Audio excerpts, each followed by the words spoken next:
Thank goodness for SARMs for making it super easy to be here when no one else will be here. 5 a.m. on a Friday.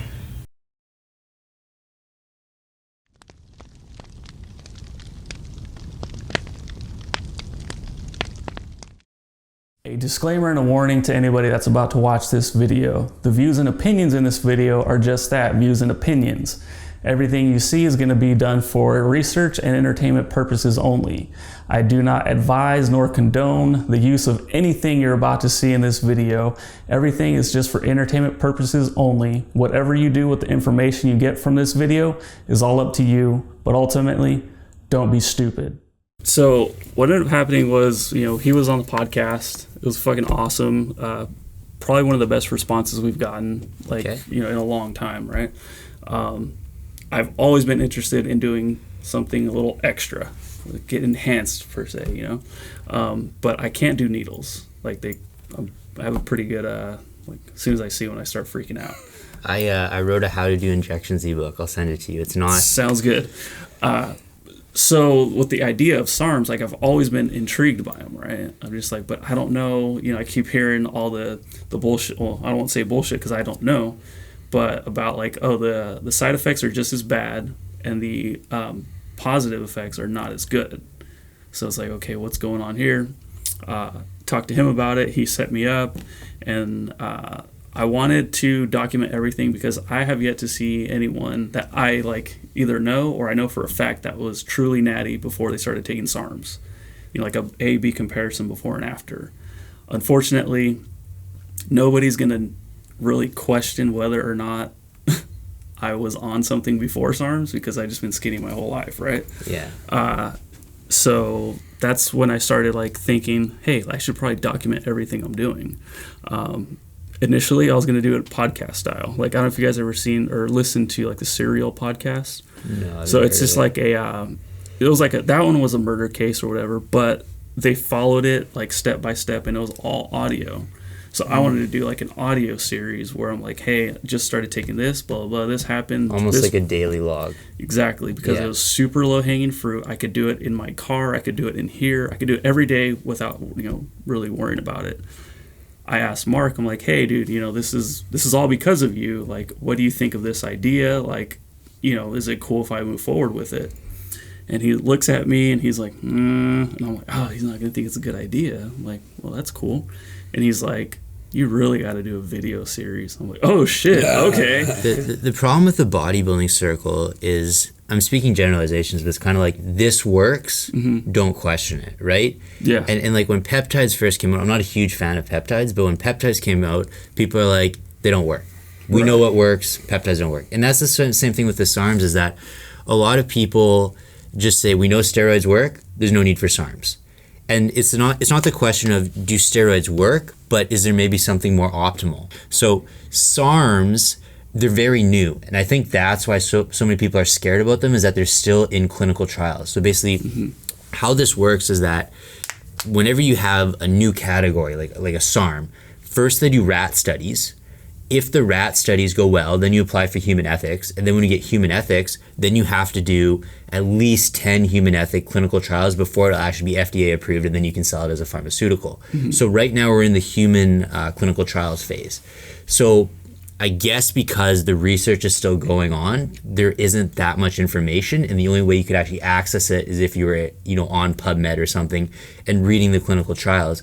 And the problem with clinical trials is that the people in academia writing it, they don't know how to write to the average person, right? They're going to be talking all these scientific terms, and it's very, very hard to quantify what they're actually saying. The nice thing with me is my background in academia, I can read this and actually go, okay, I understand what they're saying. But when it's talking about all these different things and stuff, it's very, very hard. And then if you just read the abstract, it doesn't really show the game. So for example, one of the studies with LGD showed LGD was suppressive, right? So a lot of people are oh, SARMs are super suppressive. But if you actually read the entire clinical trial, it was about 5% suppression. The testosterone went from about 550 nanometers to about 500. So what's your background? Where does all this knowledge come from with whether we anabolic, SARMs, or just I've always crazy studies that you're doing now? I've always been really interested in bodybuilding. I did my first bodybuilding show when I was 15. I won my natural bodybuilding pro card pretty young. And I was just always interested in this, and I was always interested in nutrition and stuff. But when I would go and reach out to someone at the gym who was obviously smarter than me with nutrition and stuff and just starting out, they would say, eat this carb because it's a complex carb. Mm-hmm. Don't eat this carb, it's a simple carb, mm-hmm. right? And I would say, well, what's a complex carb?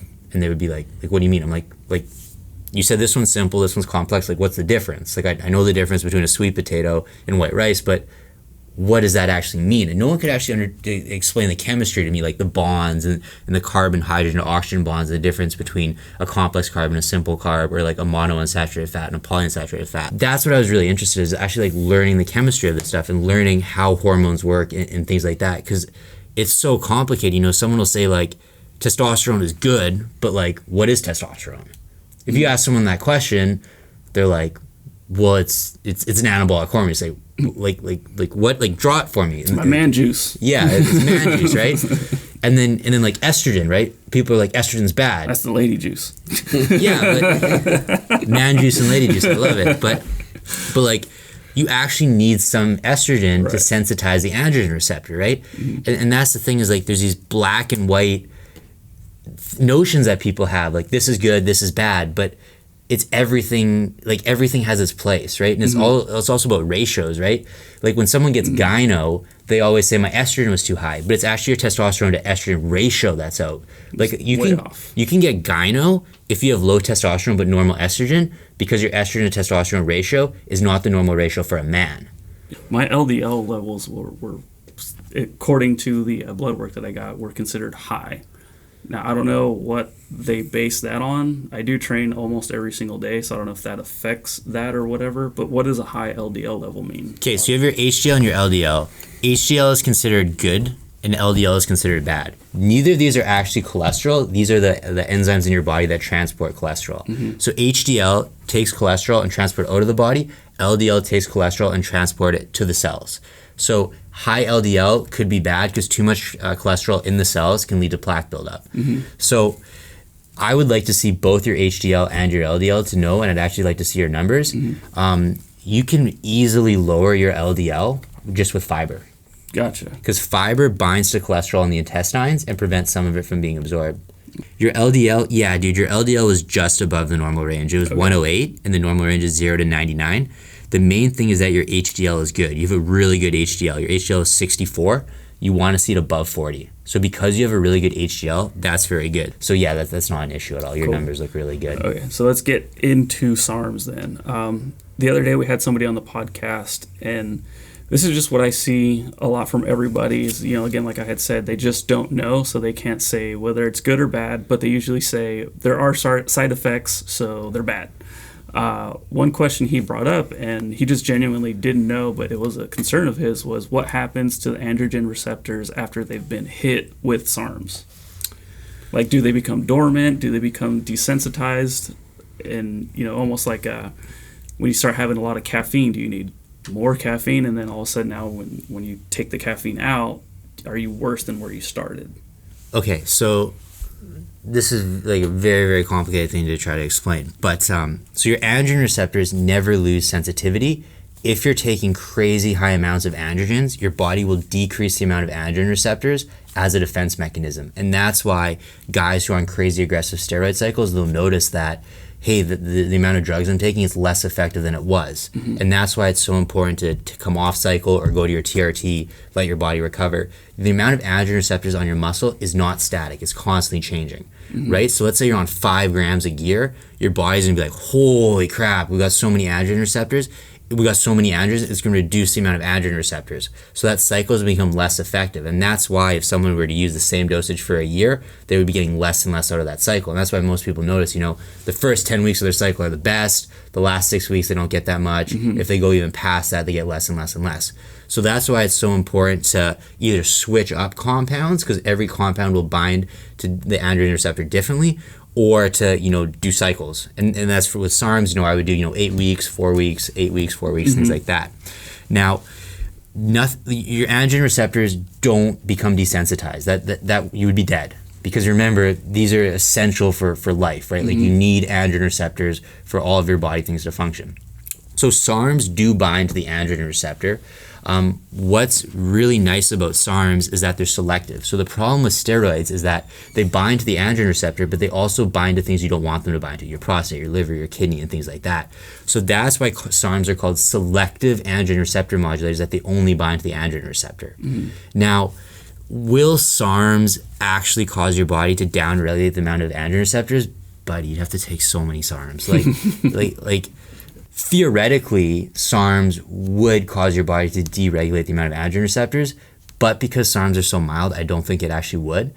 Again, this is all theoretical. This is all my opinion, so I don't want anyone to say like take this matter as fact, because these products are still in clinical trials, right? Anyone who comes and talks as an authority figure on SARMs, they're bullshitting you. One thing I'll say is that because SARMs are underground, right? And SARMs are very, very expensive. If you ever look at the cost of raw SARMs versus the cost of steroids, steroids are 1/10 of the price. Now, someone who's never used SARMs before, they don't really know what it is. So they'll sell you something like LGD, but it's actually D-ball. Because D-ball is something that works, right? Like, we know it works. You're gonna take it. You're gonna gain a bunch of strength. What a lucky person. Yeah, or pro hormones, right? And, and there's so many SARMs companies that get caught. Someone third party tests it, and it's not actually SARMs, it's pro hormones. Yeah. So my opinion is that a lot of people saying they noticed nothing from SARMs, they were probably getting fake product. They were probably getting underdosed product.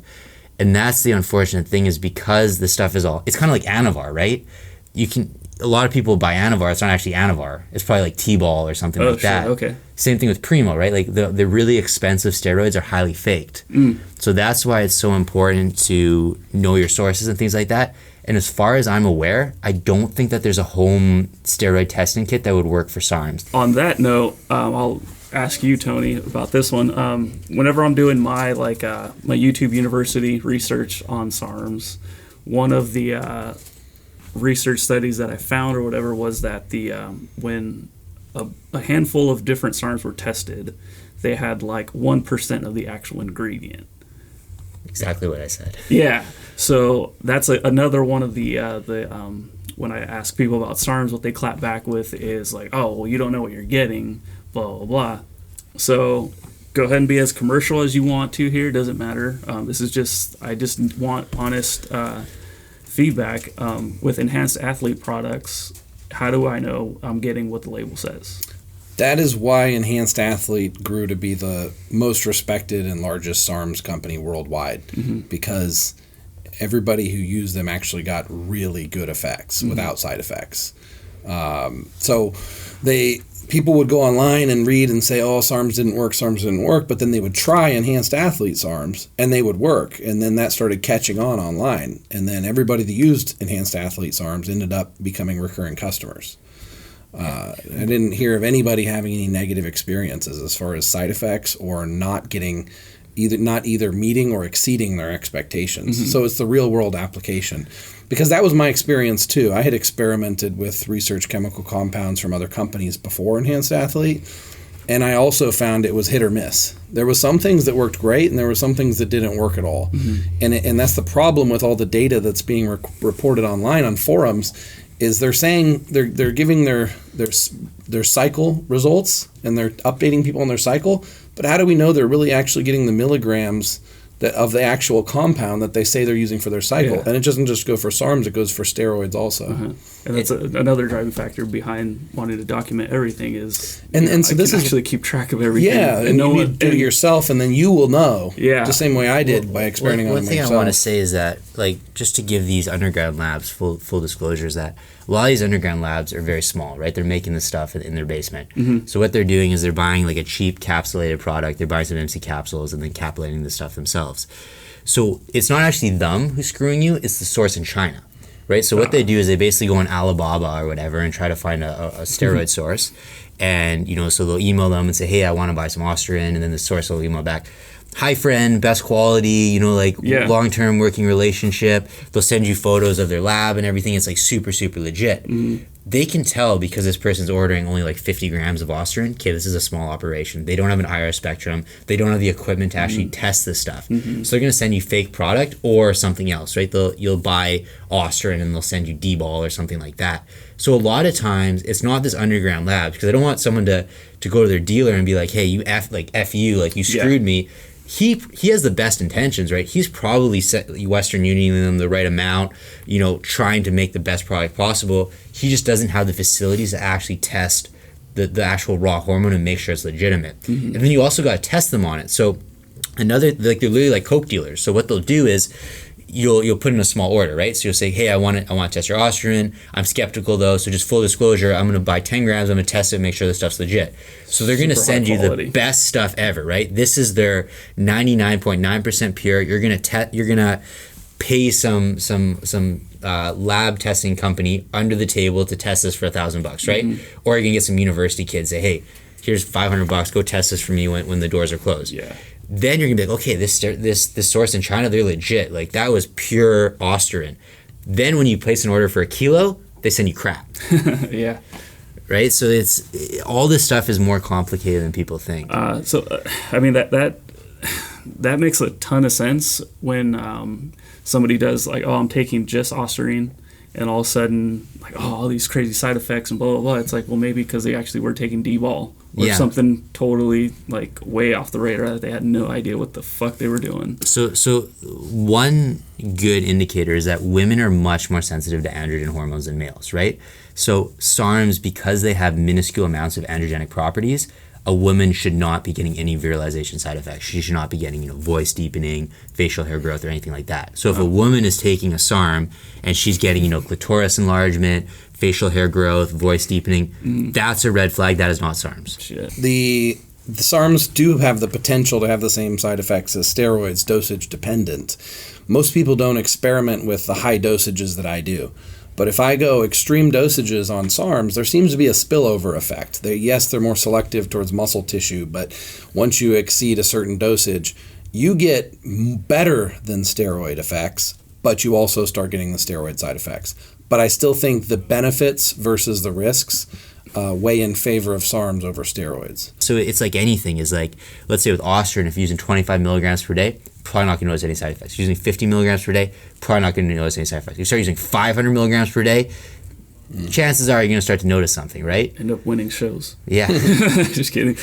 So you had mentioned a different SARM today. Was it Liganodrol? So Liganodrol is LGD. Okay. Androrin is S4.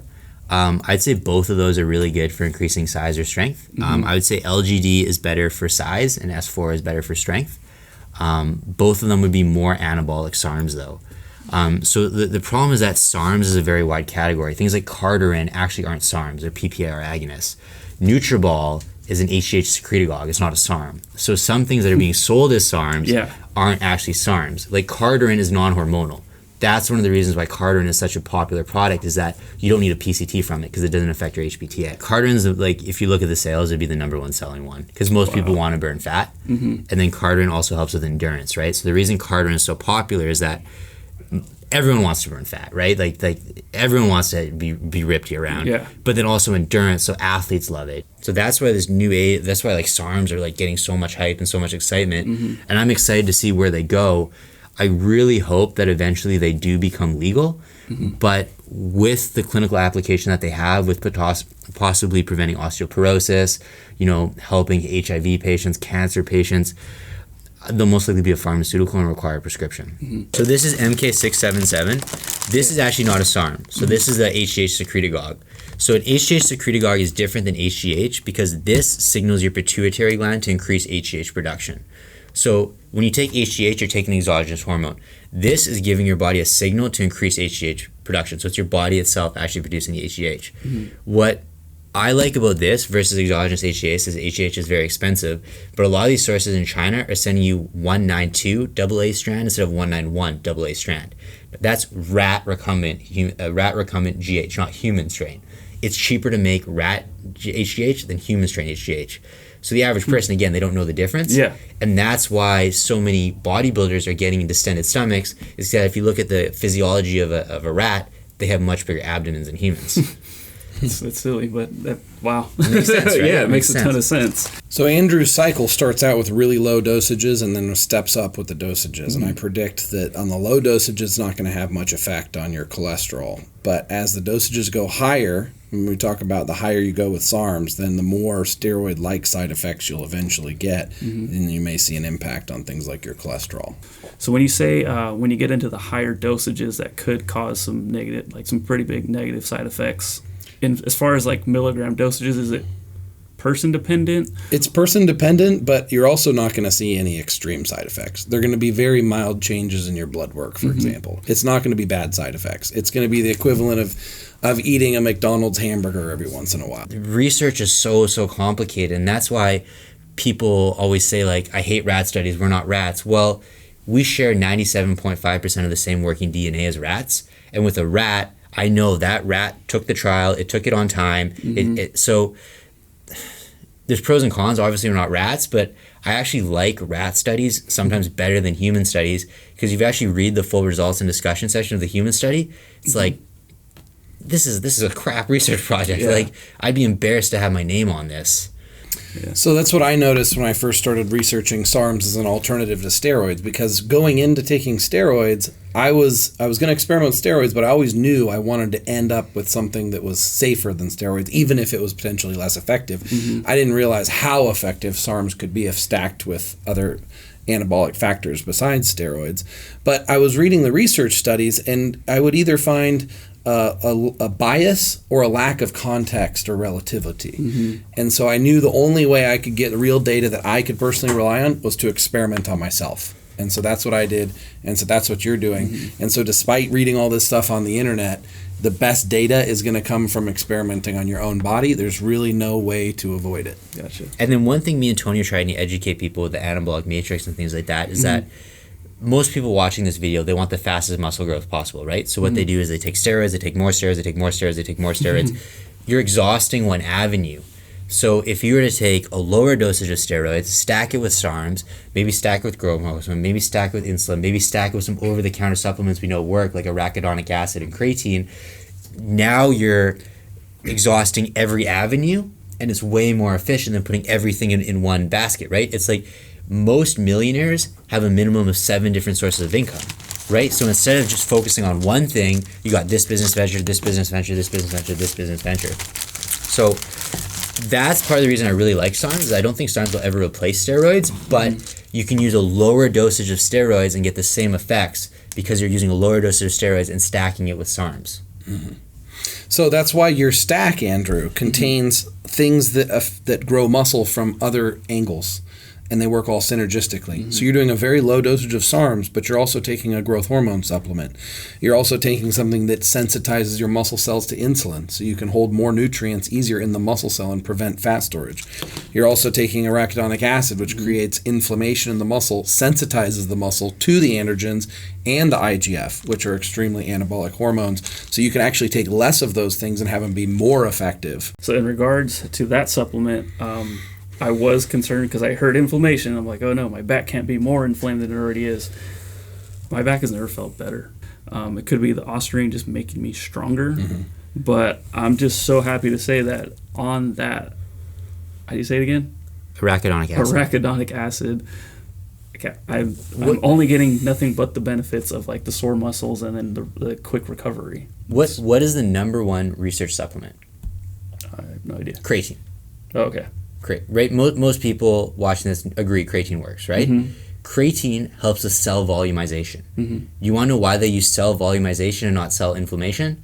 Because people are scared of inflammation. It's the same thing. Gotcha. If you think about other things that we know that work, like glycerol, some of these nitric oxide boosters like agmatine, all of that helps with cell volumization. It's increasing inflammation in the muscle.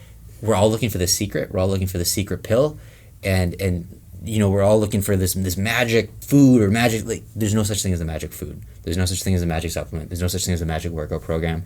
Talk to any pro bodybuilder you've had here. What's the secret? You know, what was your secret program? It was like 20 years of consistency. But there is a secret. The hidden steroids of Machu Picchu. And that's why if you look at the best bodybuilders, you know, look at Jay Cutler or whatever, Their diet, super simple. Their training program, super, super simple. Their drug cycle, super, super simple. What separates them from the rest? Consistency. They did that day in and day out, year after year. And that's the secret. You know, anyone watching this, there's no magic food, there's no magic drug, there's no like, you're gonna watch, oh shit, I need to get some SARMs. SARMs work, but it's everything in the big picture, right? This is just one piece of the puzzle, right? Like, you got to have all the pieces in the puzzle. Yeah. Here's another perspective, though. I want to look like a bodybuilder, but I want to have the lifestyle, traveling the world, eating what I want. So I use it as a crutch or as a handicap.